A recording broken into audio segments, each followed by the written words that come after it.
Hello जी। आप लोग का एक और फिर से स्वागत है एनसीईआरटी के इस वंडरफुल सेशन में। क्लास 8 एनसीईआरटी चैप्टर 3 हम पढ़ रहे थे और इस क्रम में ये शायद 4th क्लास है। चैप्टर नंबर 3 का तीसरा क्लास होगा। ठीक है, तीसरा क्लास में अभी तक हम क्या पढ़ चुके थे वो देख लेते हैं एक बार। तो अभी तक पढ़ चुके हैं हम ग्रामीण क्षेत्र में जो शासन व्यवस्था स्थापित कर रहा था ब्रिटिश, उसमें ब्रिटिश की क्या स्थिति थी। तो भू राजस्व नीति हम देखे थे इसके तहत, है ना। ब्रिटिश आय का स्रोत पहले देखे थे। ब्रिटिश जो है वो आय कैसे कमा रहा था, ब्रिटिश आय कैसे प्राप्त कर रहा था। उसके बाद भू राजस्व नीति देखे थे ब्रिटिश का, भू राजस्व नीति देखे थे। भू राजस्व नीति की समस्या देखे थे, समस्या देखे थे। समस्या के बाद देखे थे नील की खेती, है ना। नील की खेती देखे थे और भारतीय नील की मांग वगैरह ये सब हम पिछला क्लास में देख चुके हैं। ठीक है, ये भी देख चुके हैं भारतीय नील की मांग अधिक क्यों रहती है जो यूरोपियन देश में जो है, क्योंकि भारतीय नील जो है वो उसको ज़्यादा चटकीला कलर देता था, इस कारण यूरोपीय देश में भारतीय नील की मांग अत्यधिक रहती है। ठीक है, तो ये सब देख चुके थे। भारत में ब्रिटिश की बढ़ती दिलचस्पी, मतलब जो है वो वाणिज्यिक कृषि को बढ़ावा देगा, नील की खेती वगैरह को, है ना। नील की खेती कैसे की जाती थी ये भी देख चुके थे हम, नील की खेती वगैरह पिछला क्लास में। अगर आप वीडियो नहीं देखें तो पीछे जा करके देख लेंगे। ठीक है, गुलाम किसे कहते हैं वो भी देख चुके थे कि एक ऐसा व्यक्ति जो किसी के स्वामित्व में हो। जिस प्रकार से आप मोबाइल फ़ोन खरीदते हैं उसको जैसे इच्छा होता है वैसे यूज करते हैं, उसी प्रकार से महज एक व्यक्ति को कुछ पैसे का भुगतान करके उसे खरीद लिया जाता था और जैसे समझ में आता था वैसे उस व्यक्ति का प्रयोग किया जाता था। ठीक है, रैयत की ज़मीन पर नील की खेती, रैयत की ज़मीन पर नील की खेती किस प्रकार से की जाती थी, नील की खेती का प्रकार बताए थे, है ना। कि एक रैयत की ज़मीन पर नील की खेती की जाती थी और एक पट्टे पर लेकर के नील की खेती करता था।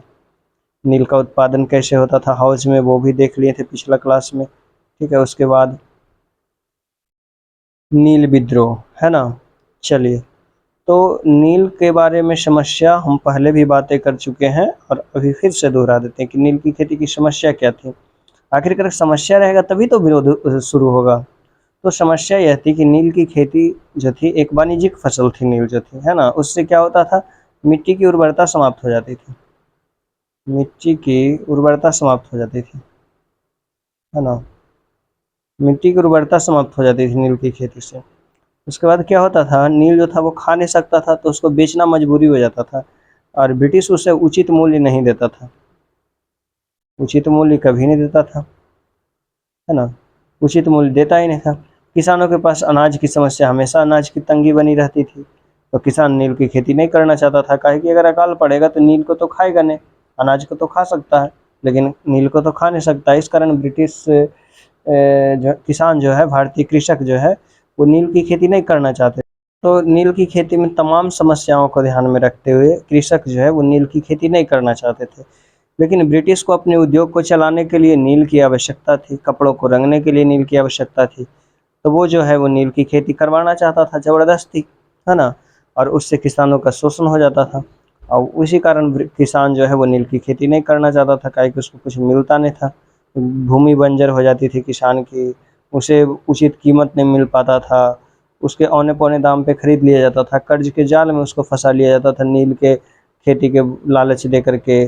उसके बाद जो है बेचारे को अनाज का, जैसे अकाल वगैरह पड़ता था तो उसको खा नहीं सकता था, अनाज की कमी हो जाती थी, तो इतना सारा समस्या था। तो इसी कारण जो है वो कृषक नील की खेती करना नहीं चाहते थे। ठीक है, मार्च 1859 में बंगाल में हजारों नीले, ठीक है, मार्च 1859 में बंगाल में हजारों रैयतों ने, सॉरी, 1859 में बंगाल में हजारों रैयतों ने नील की खेती से इनकार कर दिया।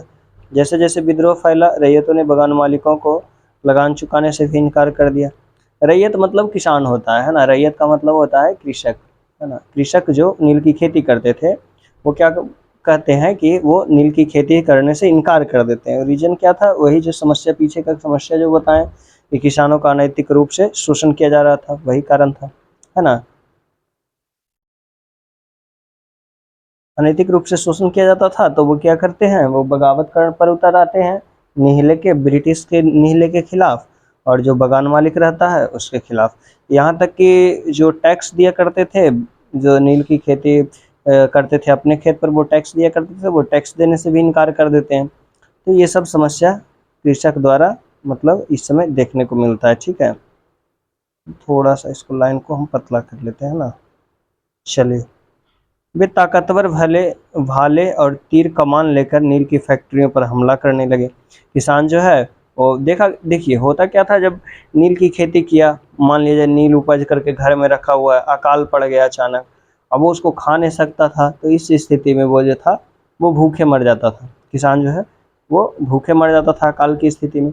नील बेचने जाता था तो उतना पैसा देता ही नहीं था जितना में उतना अनाज पहुंच जाए और उसका पेट भर जाए, है ना। एक तरीके से किसान देख लिया था कि हमारे लिए मौत के ही समान है नील की खेती, और नील की खेती नहीं करता था तो बहुत सारा टैक्स लगा देता था, तो वो भी एक मौत के समान था, मतलब आगे कुआं पीछे खाई वाली स्थिति था। तो किसान सोचा ये तो हमको तो मरना ही है, तो एक काम करते हैं, विरोध करते हैं, विरोध करके मरेंगे तो हो सकता है कि विरोध के कारण जो है वो ब्रिटिश नील की खेती करने पर रोक लगा दे, और हमें नहीं तो आने वाली पीढ़ी को फायदा हो जाए, उसको इस प्रकार की अनैतिकपूर्ण शोषणकारी नीति का सामना न करना पड़े, है ना। तो इस कारण किसान जो है वो फैक्ट्रियों पर हमला करना शुरू कर दिया। औरत अपने बर्तन लेकर लड़ाई में कूद पड़ी, मतलब औरतों भी इसमें बढ़ चढ़कर हिस्सा ले रही थी। बगान मालिकों के लिए काम करने वाले बालों का सामाजिक बहिष्कार कर दिया गया। जो बगान मालिक के लिए काम करते थे उनको लोग सामाजिक रूप से बहिष्कार करना शुरू कर दिए। बगान मालिकों की तरफ से लगान वसूली के लिए आने वाले गुमास्ता गुमास्ता एजेंटों की पिटाई की गई। गुमास्ता मतलब होता है वह व्यक्ति जो लगान की वसूली करता था, ब्रिटिश की तरफ से कलेक्टर के रूप में कार्य करता था, है ना, टैक्स कलेक्टर के रूप में, है ना। तो अब जो वो टैक्स कलेक्ट करने के लिए आता था तो लोग उसी को पकड़ करके पीट देते थे, है ना। रैयतों ने कसम खा ली कि न तो वो नील की खेती के लिए कर्ज लेंगे और न ही बगान मालिकों के लठियालों लाठीधारे गुंडे से डरेंगे, है ना। मतलब वो नील की खेती अगर नहीं करते थे तो उससे बगान मालिक जो है वो लठाइत रखता था ढेर सारे लोगों को, वो लठाइत से उनको डराता था, नहीं करोगे तो तुमको पीटेंगे मारेंगे, इस प्रकार का अनैतिकपूर्ण व्यवहार भी किया जाता था वो ब्रिटिश के द्वारा। तो किसान बोला कि अब हम नील की खेती तो नहीं करेंगे, और जिसका जो गुंडा है लठाइत उससे भी नहीं डरेंगे। नील के किसान चुपचाप बैठने के तैयार नहीं थे, क्योंकि उन्होंने बगावत की ताकत कहाँ से मिली, है ना। आखिर नील के किसान जो है चुपचाप बैठ नहीं रहे थे, क्यों क्यों नहीं चुप बैठ रहे थे, उनको बगावत यानी जो विरोध कर रहे थे उनकी ताकत उनको कहाँ से मिल रही थी। इनमें कोई शक नहीं कि नील की खेती अत्यंत दमनात्मक थी, दमनात्मक मतलब शोषणपूर्ण थी। लेकिन जो लोग दबे होते हैं वो हमेशा बगावत नहीं करते, ऐसा भी होता है। कहा जाता है कि कभी कभी प्रश्न उठता है कि आखिर इनको ताकत कहाँ से मिल रही थी विरोध करने का, नील की खेती को लेकर के। कहा जाता है कि किसान जो दबा हुआ था, जो दबा हुआ लोग रहता वो विरोध नहीं करता, तो फिर विरोध कर क्यों रहे थे, कौन इनको उकसा रहा था विरोध के लिए। 1859 में नील रैयतों को लगा कि बगान मालिक के खिलाफ बगावत में उन्हें स्थानीय जमींदारों और मुखिया का भी समर्थन मिल सकता है ना। उनको लगा कि बगान मालिक जो थे वो ब्रिटिश थे, ब्रिटिश जो थे वो बाहरी थे, है ना। अब बाहरी लोगों के खिलाफ अगर लोकल लोगों, अगर मुखिया और जमींदार समर्थन दे देता है और बाहरी लोग यहाँ से चल जाते हैं, तो अब लोकल जमीन पर अधिकार किसका रहेगा, जमींदार और मुखिया का, इसी का बोलबाला चलेगा, है ना। तो उनको लगा कि मुखिया समर्थन देगा, और यहाँ देखा जाए तो एक दृष्टिकोण से यह कारगर दिखता भी है ना, औचित्य दिखता भी है कि जमींदार और मुखिया समर्थन दे सकता है ना। अब देखिए वो देता है कि नहीं। बहुत सारे गांव में जिन मुखियाओं ने नील के अनुबंध पर जबरन दस्तखत करवाए थे, उन्होंने ही नील किसानों को इकट्ठा किया और लाठियों के साथ आमने सामने की लड़ाइयाँ लड़ी। अब देखिए यहाँ एक और बात आता है कि जैसे 3 लोग आते हैं इसमें, है ना। देखिए दिखाते हैं थोड़ा सा, एक ब्लैंक पेज लेते हैं, उसके बाद हम बात करेंगे, है ना। देखते हैं कहीं ब्लैंक पेज अगर मिल जाता तो, हाँ यहाँ मिल गया, है ना। तो क्या बोला कि जैसे एक मुखिया होता था, गांव का मुखिया, है ना, मुखिया मुखिया और एक होता था बगान मालिक, बगान मालिक, है ना। फिर इधर हो जाता था कृषक, भारतीय कृषक जो नील की खेती करते थे। अब बगान मालिक जो था वो कृषक को जानता नहीं था, वो मुखिया के पास जाता था और बोलता था कि तुम अनुबंध करा दो हमको कृषक से, है ना। तो मुखिया जाता था कृषक के पास, गांव का प्रधान जो होता था वो कृषक के पास जा करके अनुबंध कराता था, बोलता था इतना पैसा देंगे, बदले में तुमको नील की खेती करना पड़ेगा और ये बगान मालिक का बात मानना पड़ेगा, है ना। अब जब किसानों का जब शोषण होना शुरू होता है, जब शोषण होना शुरू होता है और टैक्स वगैरह जब कलेक्ट करना शुरू करेगा, तो मुखिया को भी टैक्स वगैरह में जो है वो समस्या खड़ी होगा, है ना। मुखिया को भी टैक्स कम मिलेगा, या फिर कभी कभी जो है मुखिया से भी बगावत, बगान मालिक जो था वो मुखिया से भी लड़ाई कर लिया करता था, है ना। तो इस परिस्थिति में होता क्या था कि मुखिया के जो अधिकार था वो भी खत्म हो जाता था। बगान मालिक अब डायरेक्ट कृषक से टैक्स वसूल करना शुरू करता था। मुखिया के अधिकार खत्म हो गया, इसका आमदनी का स्रोत खत्म हो गया। अब मुखिया सोचा कि अगर हम किसानों को संगठित करके इसको भगा देते हैं बगान मालिक को, तो इस पूरा क्षेत्र पर, जिस क्षेत्र पर टैक्स कलेक्ट कर रहा है बगान मालिक, वो क्षेत्र पर संपूर्ण अधिकार किसका हो जाएगा? मेरा हो जाएगा। हम उस पर टैक्स कलेक्ट करके सरकार को देंगे और हमको फायदा होगा। जो इसको इस कारण जो है मुखिया जो है वो किसानों को संग्रह करेगा और लठाई तो किसानों के लाठी डंडे के साथ विरोध करना शुरू करेगा। ये तो इसका एक कारण था। इसका और भी कारण रह जाएगा। मुखिया जो है गांव से सांस्कृतिक रूप से जुड़ा हुआ रहता है। सांस्कृतिक रूप से मतलब गांव वालों के साथ पर्व त्योहार मनाता है, उसका दुख सुख सब कुछ में साथ देता है, जन्म मृत्यु में सब कुछ में साथ देता है। तो मुखिया को मोरली लगाव रहता है गांव वाले से। तो जब ये बगान मालिक इससे अगर टैक्स मुखिया से कलेक्ट करवाता था कभी कभी, तो ये कृषक से टैक्स कलेक्ट नहीं कर पाता था ज़्यादा। इस स्थिति में ये मुखिया का समस्या का सामना करना पड़ता था बगान मालिक को लेकर के, ठीक है। तो इस कारण जो है कभी कभी जो है मुखिया जो है क्या करता था कि कृषकों को समस्या को ध्यान में रखते हुए ये कृषकों को लेकर के बगान मालिक का विरोध करना शुरू कर देता था, ठीक है। कहे कि वो एक तरीके से गांव का शुभचिंतक हुआ करता था। मुखिया जो था क्या था?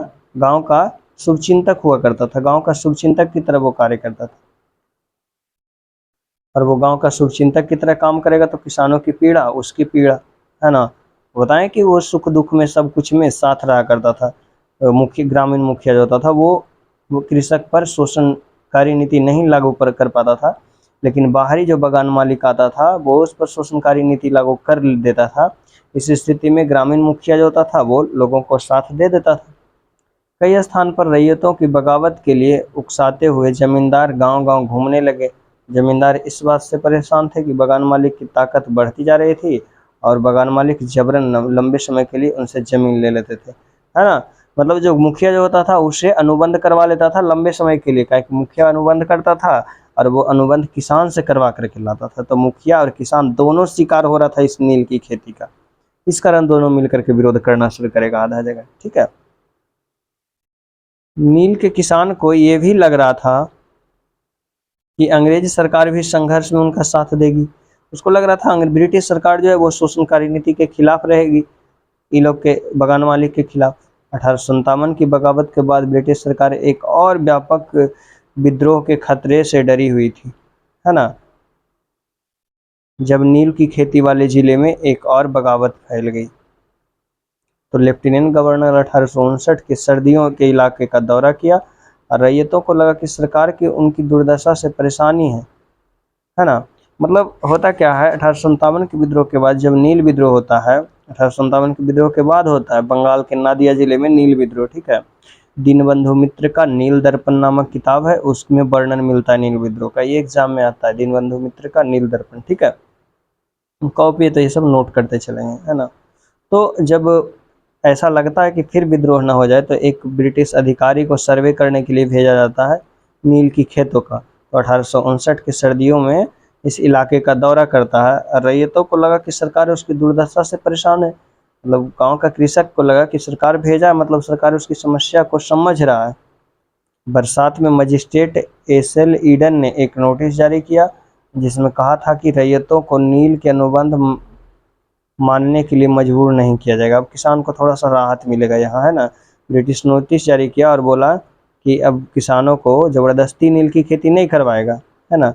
इस नोटिस के आधार पर लोगों में यह खबर फैल गई कि महारानी विक्टोरिया ने नील की खेती न करने का हुक्म दे दिया, ठीक है। मतलब एक तरीके से उस किसानों को यहाँ फ़ायदा हो जाता है, ठीक है। देखिए नील गांव का एक गीत यहाँ दिया हुआ है। संघर्ष के क्षणों में लोग एक दूसरे का उत्साह बढ़ाने और सामूहिक भाव पैदा करने के लिए अक्सर गीत गाते थे। इस तरह के गीत हमें उनकी भावनाओं का पता चलता है। नील विद्रोह के दौरान बंगाल के कुछ निचले बंगाल के कुछ निचले इलाके में इस प्रकार का गीत प्रचलन में था। ठीक है, गीत देखिए थोड़ा सा पढ़ लीजिए। मौला हाथी मौला हाथी के बगान मालिक की लंबी लंबी लाठियां दूर इकट्ठी पड़ी है। कोलकाता के बाबू इस बड़ी लड़ाई को देखने के लिए नावों के जरिए पहुंच चुके हैं, है ना। इस प्रकार का कुछ कुछ घटना देखने को मिलेगा ना, जो कहानी से जोड़ करके वहाँ के लोगों अपनी समस्या को उजागर करने का प्रयास करेंगे। मतलब लोगों तक अपनी भावनाओं को पहुँचाने के लिए एक कविता, लाइन और पंक्तियों का सहारा लेंगे। ठीक है, वही एक लाइन है। इस तरह से रैयत तैयार है, वो चुपचाप मार नहीं सहेंगे, अब वो बिना लाठियों का मुकाबला के लिए अपना जान नहीं गंवाएंगे, है ना। तो इस तरीके से गीत देखने को मिला जिसमें दिखता है कि विरोध कर रहे थे किसान जो है वो नील की खेती का, है ना। इंडियन किसानों को शांत करने और विस्फोटक स्थितियों को नियंत्रण करने की कोशिश कर रहे थे। उसकी कार्रवाई को किसानों ने अपना विद्रोह का समर्थन मान लिया। मतलब इंडियन जो पहुंचा था ब्रिटिश अधिकारी, वो सर्वे करने के लिए पहुंचा था और वो बोला ज़बरदस्ती खेती नहीं करवाएगा नील का। अब ब्रिटिश को, भारतीय को लगा कि एक तरीके से ये किसान का समर्थक आ गया है ना, समर्थक आ गया है। जैसे जैसे विद्रोह फैला, कलकत्ता के पढ़े लिखे लोग भी नील जिले की ओर चल पड़े। उन्होंने रैयतों की दुर्दशा, बगान मालिकों की जोर जबरदस्ती और अत्याचारी नील व्यवस्था के बारे में लिखना शुरू किया, है ना। वो बताया ना कि किताब लिखना शुरू करेंगे, कविता लिखना शुरू करेंगे, लोकोक्ति लिखेंगे, अखबारों में ये सब पंक्तियाँ छपेगी। तो किसानों की दुर्दशा के बारे में सरकार को भी स्पष्ट जानकारी मिलती है।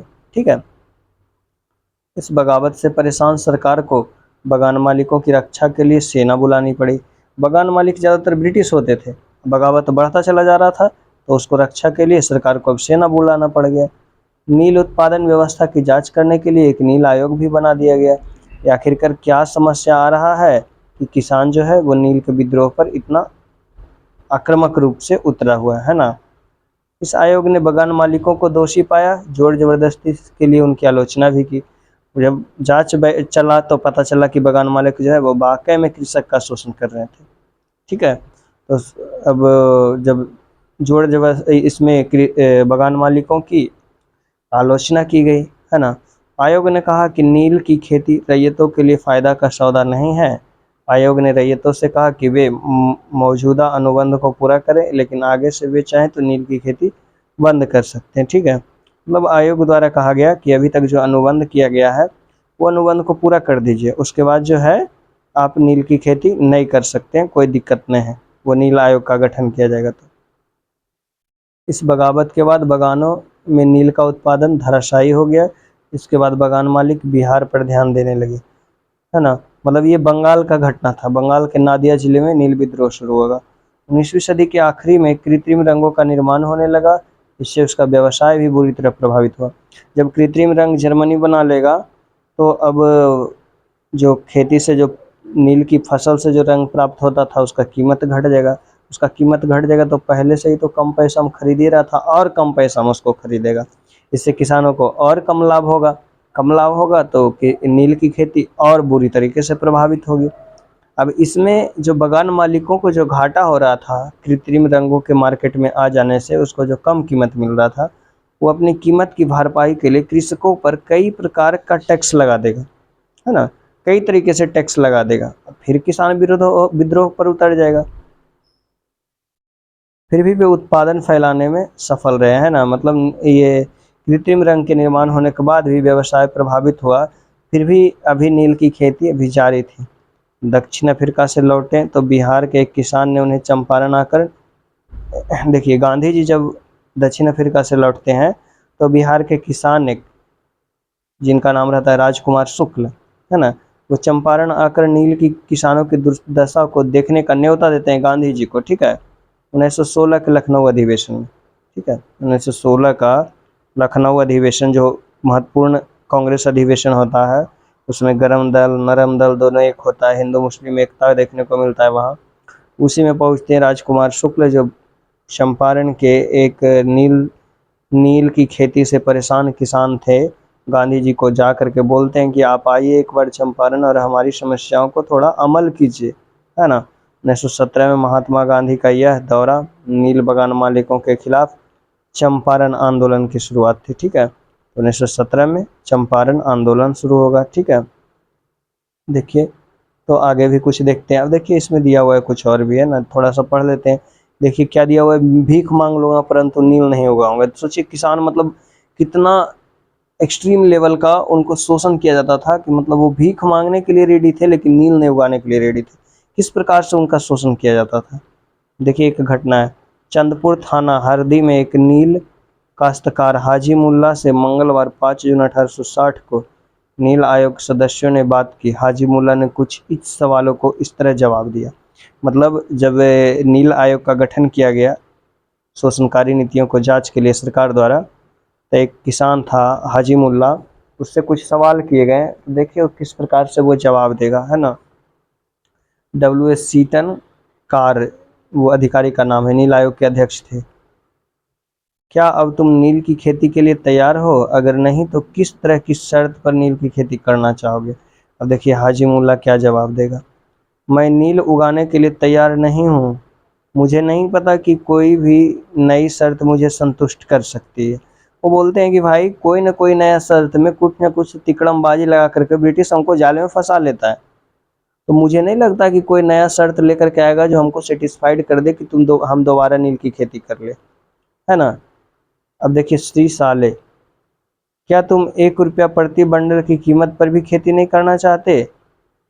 अब देखिए कीमत बढ़ा करके ब्रिटिश पूछ रहा है। तो हाजी मुल्ला जवाब दिया कि नहीं, मैं नहीं करूँगा। नील उगाने की बजाय मैं कहीं और चला जाऊँगा, भीख मांगूंगा परंतु नील नहीं उगाऊंगा। मतलब किसान भाप लिया था कि लालच, पैसे का लालच दे करके ये फिर से हमारा शोषण पर उतारू हो जाएगा।